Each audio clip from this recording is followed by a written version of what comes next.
Welcome to the channel, everyone. Model Car Guy Rich here. Hope you're all having a fantastic day. Well, I couldn't wait, and today I'm doing the build on the 1954 Hudson Hornet Club Coupe.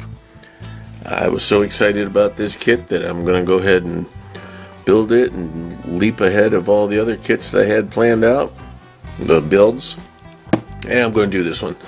So let me get everything out on the bench here, and I'll be right back.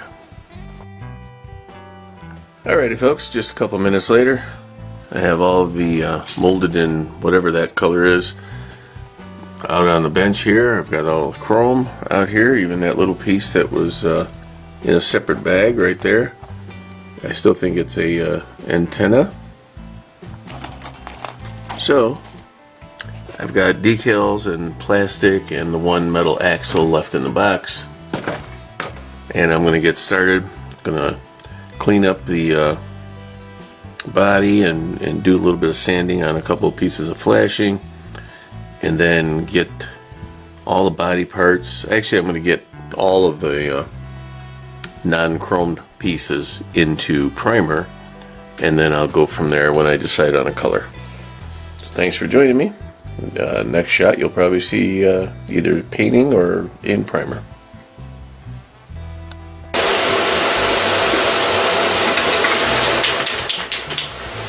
Well, here we go, guys. We'll do some quick painting.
And we'll let that sit and cure for a couple hours. Okay everyone, so I have the body taped off. What a pain in the butt that was, trying to figure out a good way to do that. So I'm going to paint the roof in the foil metallic red, which I've also already done the interior on. We're going to hit that with that, and then the dashboard, and we should be all set.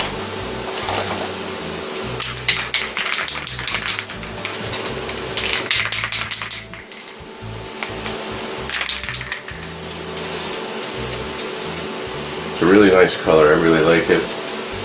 Lays down really nice. That's it for that. Then I have, I'll take that out of there real quick. And I have the dashboard.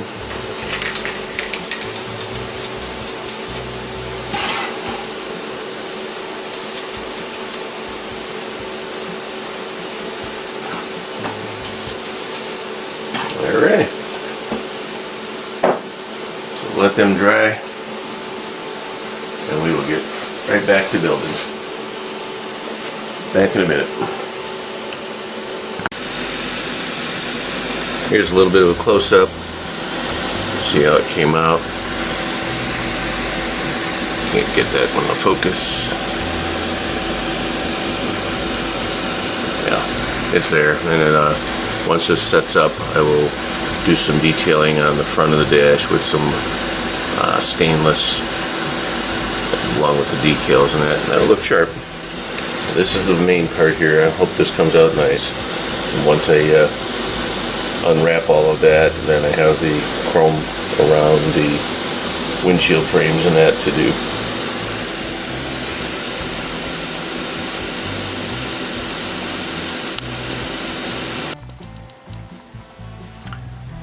Alright folks, the paint on the roof has been sitting for 2 days.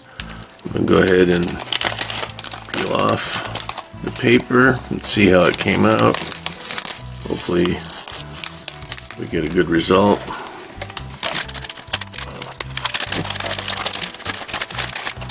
Yep.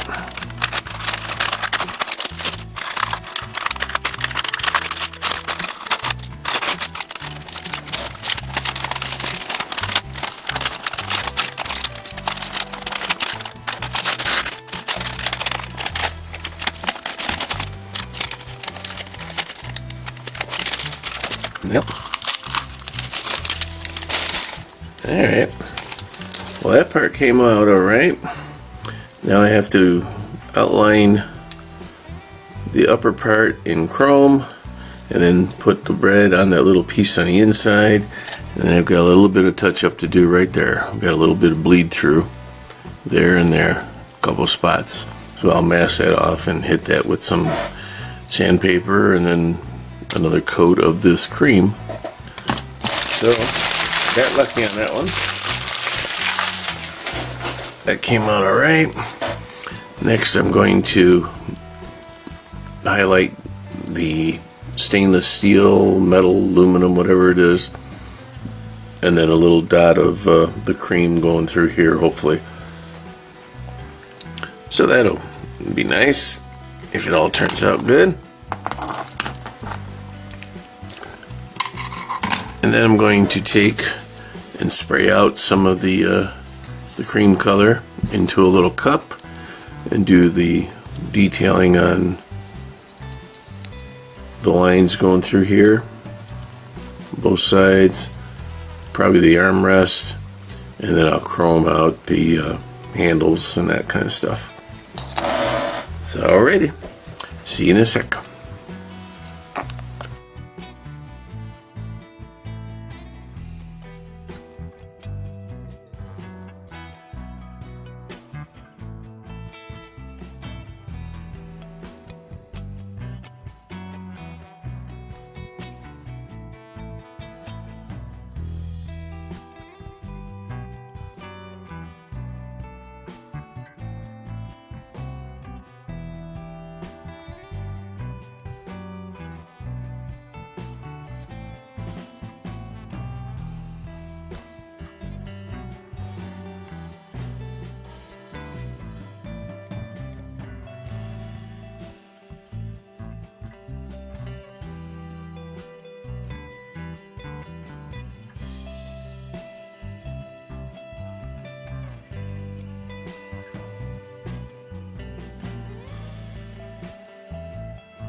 So there's some of the interior details.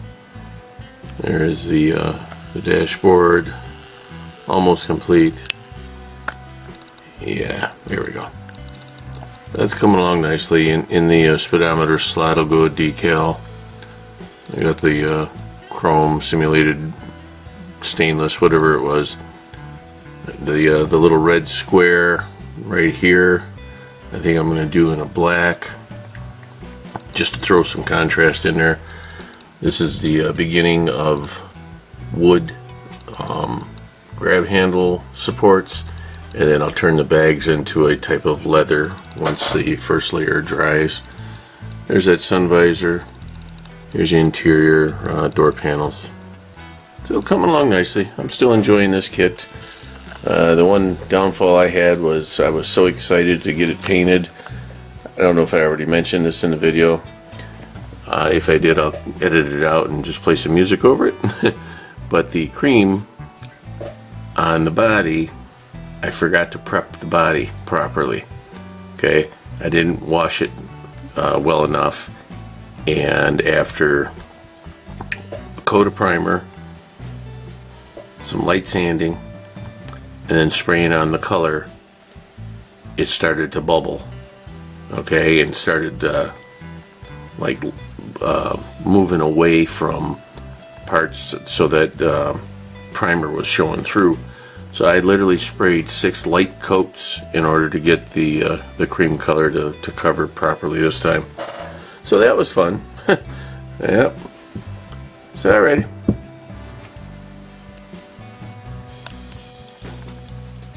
Alright, so everything's moving along nicely, folks. I just installed the wheel into the tire, and I thought I'd mention that I purchased this little marker from the Dollar Tree. I'm sure they're available anywhere, but I thought it was pretty neat because the spokes on the rims here, the tip fits in there like perfect, and all I did was went in and just dotted around until it come out, and it well, you can't see it there, but here it actually came out pretty decent. I'm impressed with it, so I wanted to share that little tip with you. Rest of the vehicle's coming along nice. I've got just a few touch-ups being done in the paint booth. Everything else is laid out nicely. The body's sitting over here in the box right now. Have to install the windshield glass and all that stuff. And this one should be done here fairly quickly. I've just been taking my time. I'm very excited to get this one done. So aside from the boo-boo I made with the paint in the beginning, you know, not cleaning the body properly, I've been just meticulously going through and putting everything out the way it's supposed to be so far. There's a little shot of the engine there. The other side is completed, and I still have like 7 or 8 pieces that have to be glued onto this side, and they're the ones that are getting touch-up paint. So I'm just putzing along, jumping around through the instructions. I just clipped off the little chrome hood emblem thing here. I thought about putting it on right now, but then I thought, well, I'll wait. My hands are a little like painted and stuff, so I don't want to touch that cream color on the body because I don't want anything to transfer over to it, so I'll wait and do that after I clean my hands up. So alrighty, there's your update, and see you in a second. Alright guys, so I ran into a little issue. In the instructions, the wheel hub and the spindle get glued together. No big deal. There's a little notch on the inside of the hub that lines up with the little pin sticking out on the wheel hub. And you glue that up, let that dry, and then you take these little pins and these slide through the back, and that's how the wheel attaches. You put just a dab of glue on that, and it runs on there freely so it can spin.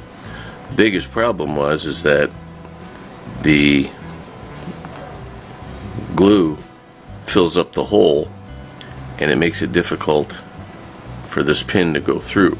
See, I couldn't get it to fit through. So what I've done is I've taken a little pin vise, and everybody's is going to be different. So I've actually started with the smaller one and it wasn't big enough, and I went to the next one and it wasn't large enough, so I went with this one, and I'm just putting it in the hole in the back where that little pin would normally go through, and I'm just gently turning it to drill it out.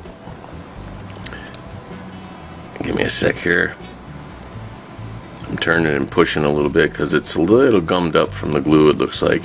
So there, I've made it through. I'm just going to go ahead and back it out now, or keep spinning and turn it out, something. And then taking this pin again, and it slips right in. So that's the way I solve that issue. So now the next step will be to glue. I'll put a little dab of glue on the inside. This is the wheel. Okay, and I'll put it on the back side, and just in that little hole in there. Set that in there and let it dry, and then this part here will spin freely, and the little pin will stay stuck on there. Alrighty, hope that helps you. Alright, so far, folks, this is the only kind of hiccup in this build. I was putting the leaf springs in, and I kind of test fit them, and I figured they would mount. Oops, sorry about that. I figured they'd mount right here on the frame rail. But I looked up online, and all the model builds that I've seen, they all put their leaf springs in toward the center like this, and I thought that was kind of an odd spot for it. So I actually looked up the actual car frame, which I'll insert a shot of that right here, and sure enough, not only do they mount underneath the frame here, they actually, this little bump right here should be a bolt that mounts to the side of the frame. Thought that was kind of peculiar because it puts the actual springs inward on the front, kind of what we used to call pigeon-toed. You know, thought that was a weird design, but I mean, that's the way they did it. That's the way they did it. So already, here's the rest of the shot of the underneath here so far, the underside, the underbelly, whatever you want to call it. Back with more. And here's a quick update on the engine. It's coming along nicely. Really like the amount of detail they put in this kit. I'm very impressed with that. There's the other side. Pretty soon it'll be inside the frame. So there it is, folks. There's the completed 1954 Hudson Hornet Hudson Hornet Club Coupe. There we go. This one turned out really nice. I'm very pleased with it. The only real issues I ran into, other than a couple of little things, was laying down the chrome, because I got to come up with a better method. I've been using a liquid chrome pen, and it's too runny. It comes out too fast and causes some issues. But that's it.